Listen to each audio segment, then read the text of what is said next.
नमस्कार दोस्तों, स्वागत है आपका हमारी आज की कहानी माँ का कर्ज। कभी सोचा है जिसने तुम्हें चलना सिखाया उसी के लिए तू आज 2 कदम चलने को भी तैयार नहीं है। जिसने बिना कुछ मांगे पूरी जिंदगी तुम्हें सौंप दी, आज तुम उसी के प्यार की कीमत लगा रहा है। यह कहानी है एक ऐसी माँ की, सरला बाई, 75 साल की उम्र, झुर्रियों में लिपटी ममता की जीवित मूर्ति। छोटे से गांव नईपुर में साड़ी पहने अकेली रहती है। उसका बेटा विक्रम दिल्ली के बड़ी कंपनी का अफसर है। करोड़ों की दौलत, चमचमाती गाड़ी, नौकर चाकर, लेकिन माँ वो जैसे उसकी दुनिया से गायब हो चुकी है। पति के गुजरने के बाद सरला बाई ने अकेले विक्रम को पाला। दूसरों के कपड़े सिलकर, खेतों में धूप बारिश में काम करके हर पैसा जोड़कर उसे पढ़ाया। कभी नहीं रोने दिया कि बेटे को पिता की कमी खले। पर आज वही विक्रम माँ के लिए वक्त नहीं निकाल पाता। फिर आया विक्रम का जन्मदिन।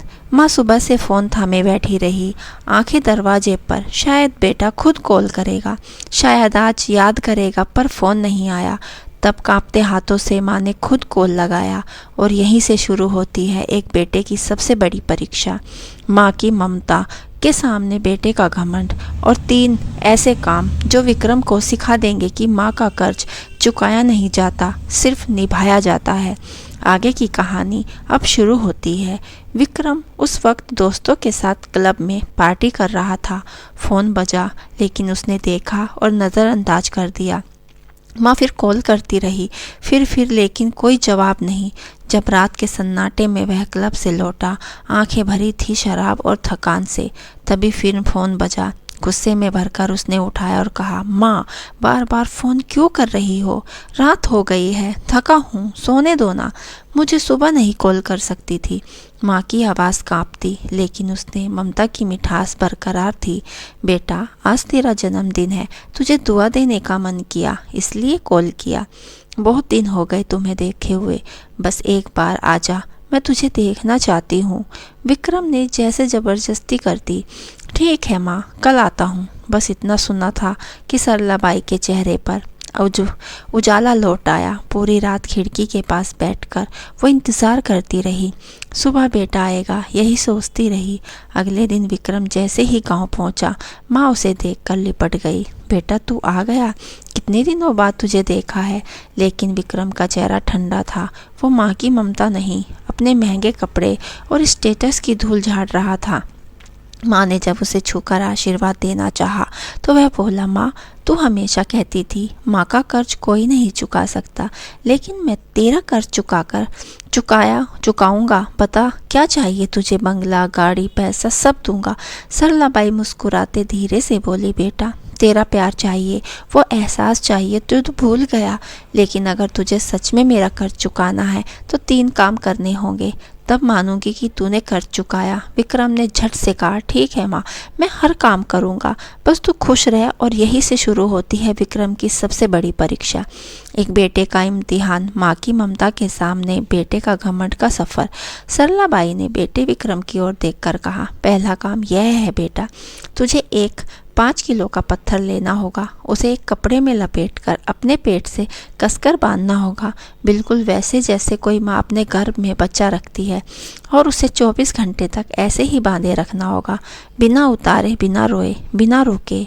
चाहे खाना खा, चाहे बिस्तर पर जा, चाहे कुछ भी कर, हर काम उस पत्थर के साथ ही करना होगा।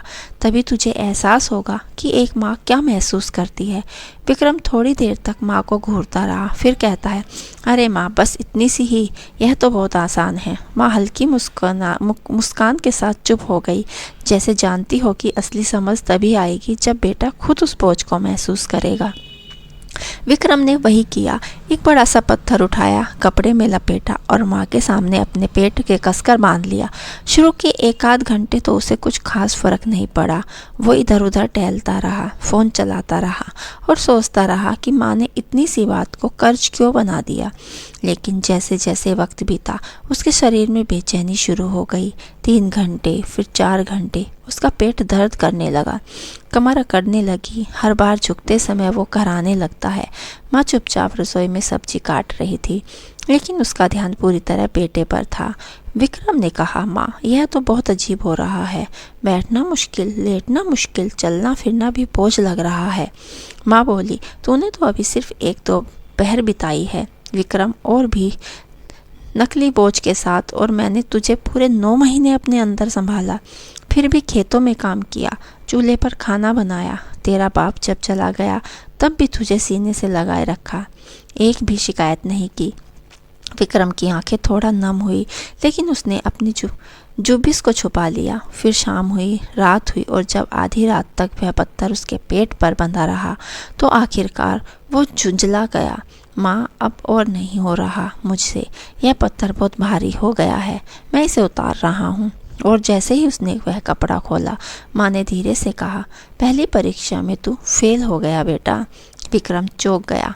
माँ मैं फेल हो गया? सरलाबाई ने उसकी आंखों में आंखें डालकर कहा, हाँ बेटा, तू 9 घंटे में ही यह बोझ नहीं सह सका, और तूने 9 महीने पेट में लेकर जीती रही, चलती रही, झुकती रही, मुस्कुराती रही, और तू कहता है तू माँ का कर्ज चुकाएगा। यह सुनकर विक्रम चुप हो गया। अब उसके चेहरे पर शर्म की हल्की रेखाएं दिखने लगी, पर फिर भी वो बोला, ठीक है माँ, मैं फेल हुआ सही, लेकिन मुझे दूसरा काम दे, मैं उसे पूरा करूँगा। कसम है, माँ को कोई शिकायत नहीं करूँगा। माँ ने धीरे से सिर हिलाया और कहा, ठीक है बेटा, अब अगली परीक्षा आज रात ही है, तैयार रहे। रात का समय था, गांव की हवाएं कुछ ठंडी हो चली थी, चारों तरफ सन्नाटा छा चुका था। घर के कोने में एक पुरानी सी खाट बिछी थी, जिस पर सरलाबाई ने अपने बेटे विक्रम के लिए चादर बिछा दी। माँ बोली, बेटा आज तू मेरे कमरे में ही सो जा, यही अगली परीक्षा है। विक्रम ने सिर हिलाया और बिस्तर पर लेट गया। उसकी आंखें अभी भी दिन भर के थकान से भरी थी। जैसे ही वह थोड़ा सा उगने लगा, तभी माँ की आवाज़ आई, बेटा प्यास लगी है, जरा एक गिलास पानी पिला दे। विक्रम ने आंखें मलते हुए उठकर पानी ला कर दिया।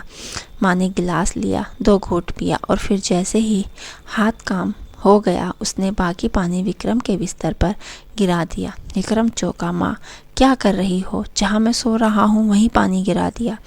माँ बोली, बुढ़ापे में ना बेटा हाथ काम जाते हैं, समझ नहीं आया। विक्रम कुछ कहे बिना चुपचाप दूसरी ओर जाकर लेट गया। थोड़ी देर बाद फिर जब वह सोने वाला था, तभी माँ की आवाज़ दोबारा आई, बेटा फिर से प्यास लगी है, एक गिलास पानी दे। और विक्रम अब थोड़ी झलझलाहट से उठा। अभी तो दिया था, इतनी जल्दी? फिर वो बोला नहीं और पानी लाकर दे दिया। माँ ने फिर वही किया, 2 घूंट पिए और इस बार भी गिलास से बचा हुआ पानी उसी के बिस्तर पर गिरा दिया। अब विक्रम का गुस्सा फूट पड़ा। माँ क्या हो गया है तुम्हें? पागल हो गई हो क्या? बार बार मेरा बिस्तर गीला कर रही हो, अब मैं कहाँ सोऊंगा? सरलाबाई ने बड़ी नरमी और ठहराव से जवाब दिया, बेटा जब आंखें कम दिखाती हैं, हाथ कांपते हैं, समझ नहीं आता फिर क्या कर रही हूँ। विक्रम कुछ पल चुप रहा, लेकिन उसके अंदर का गुस्सा अभी शांत नहीं हुआ था।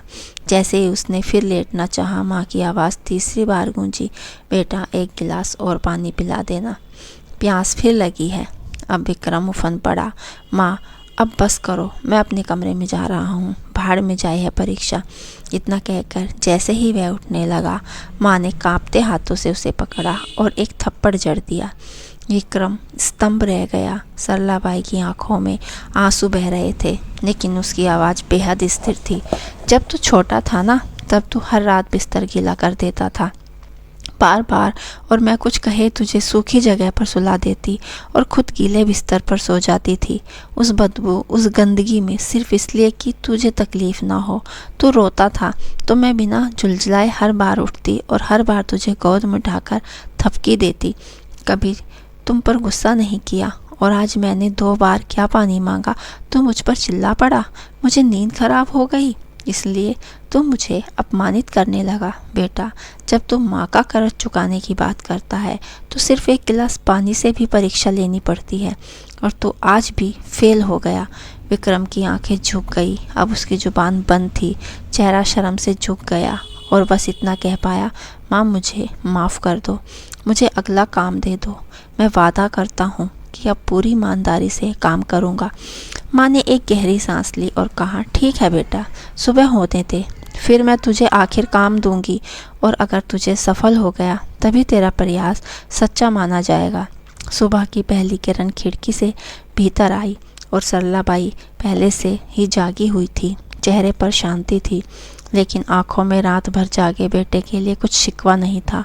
बस एक माँ की ममता थी जो अब भी विक्रम के लिए कुछ सिखाने को तैयार थी।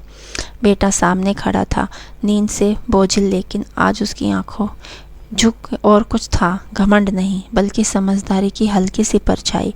माँ ने खिड़की की ओर इशारा किया और बोली, बेटा अब मैं तुझे तीसरा और अंतिम काम देने जा रही हूँ और यह काम उन दोनों कामों से कहीं ज़्यादा आसान है, लेकिन इसका जवाब तुझे खुद ही ढूंढना होगा।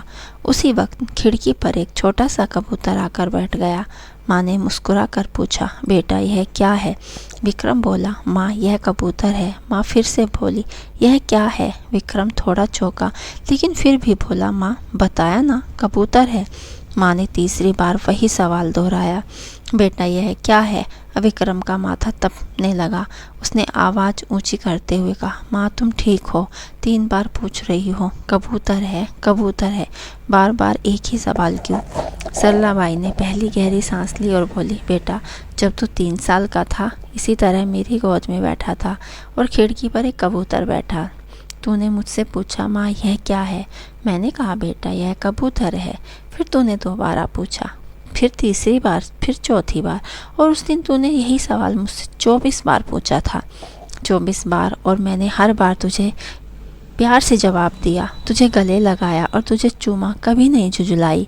आज मैंने तुझसे बस 3 बार वही सवाल दोहराया और तू मुझ पर चिल्ला रहा। सवालों की कीमत तब नहीं थी क्योंकि तू मासूम था, और आज भी सवाल वही है, लेकिन तू बदल गया है। बेटा तू अब जवाब नहीं देना चाहता, तू अब सहन नहीं करना चाहता। विक्रम अब सुन नहीं पा रहा था, उसका चेहरा सहर गया था। वो वही माँ के पैरों में गिर पड़ा।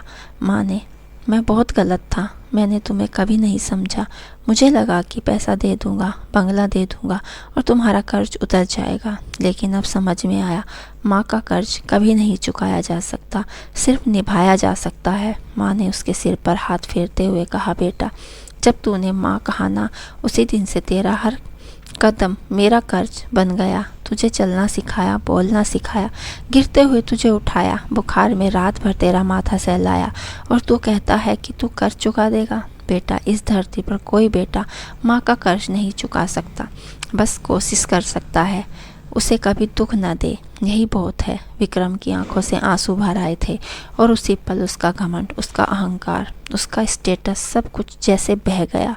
उसने माँ का हाथ थामा और कहा, अब मैं यह नहीं रहूँगा माँ तेरे साथ, जब तू जी रही है मैं तुझे सब दूंगा जो तूने मुझे दिया, सम्मान, समय और ममता। माँ ने मुस्कुराकर सिर्फ इतना कहा, बस यही मेरी असली जीत है, यही मेरी सबसे बड़ी दौलत है बेटा। तो दोस्तों, क्या आपने कभी सोचा है कि जिस माँ ने हमें एक शब्द बोलना सिखाया, उससे हम आज ऊंची आवाज़ में जवाब दे सकते हैं? क्या आप भी कभी अपनी माँ को यह वक्त दे पाए जो उन्होंने अपने लिए दिया? क्या आप भी कभी उस एहसास को चुकाने की कोशिश कर पाए जो ममता के नाम पर उन्होंने बिना गिनती के आपको दिया? कमेंट में बताइए, क्या वाकई माँ का कर्ज चुकाया जा सकता है या सिर्फ प्यार और समय देकर उसे महसूस किया जा सकता है? और जाते जाते माँ के लिए बस इतना कहूँगा, तू रहे तो सब कुछ, तू ना रहे तो कुछ नहीं। दोस्तों, अगर यह कहानी आपके दिल को छू गई हो तो इस वीडियो को लाइक करें और ऐसी ही सच्ची भावनात्मक कहानियों के लिए हमारे चैनल को सब्सक्राइब ज़रूर करें। मिलते हैं अगले वीडियो में नई कहानी के साथ। जय हिंद।